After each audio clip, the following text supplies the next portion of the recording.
Today's true story from the Bible comes from 1 Samuel chapters 1 through 3. During the time of the judges, there was a man named Elkanah.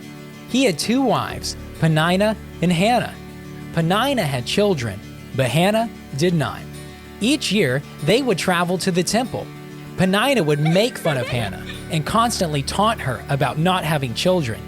She would make Hannah cry, and Hannah wouldn't even eat. Hannah wept and prayed to the Lord. "If you will give your servant a son," she said, "I will give him back to serve you his entire life." Eli the priest saw her praying silently with her lips moving. He thought there was something wrong with her. Hannah explained that she was pouring out her soul to the Lord. Eli said, "Go in peace, and may God answer your prayer." God did answer Hannah's prayer. He saw her tears and knew her heart. He prayed for her. He gave Hannah a baby boy.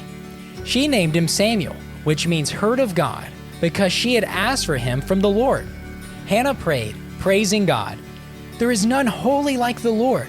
There is no rock like our God." When Samuel was a boy, Hannah took him to the temple to live, just as she promised. Samuel served the Lord in the temple, alongside Eli the priest. One night, as Samuel slept, the Lord called his name. Samuel ran to Eli and said, "You called me. Here I am." "I didn't call you," Eli told him. "Go back to bed." This happened 2 more times before Eli realized what was happening. "Go back to bed," he told Samuel. "When you hear your name called again, say, 'Speak, Lord, your servant is listening.'" God told Samuel about evil things Eli's sons were doing. They didn't know the Lord. They didn't follow God's commands for the sacrifices, and they took things for themselves.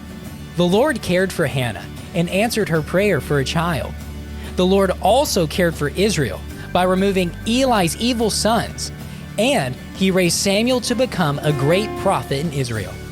Jesus' whole ministry on earth showed that God cares for his people. God cares about our hurt and provides for us. Most of all, Jesus demonstrated how much God cares for us by sacrificing himself for our sins.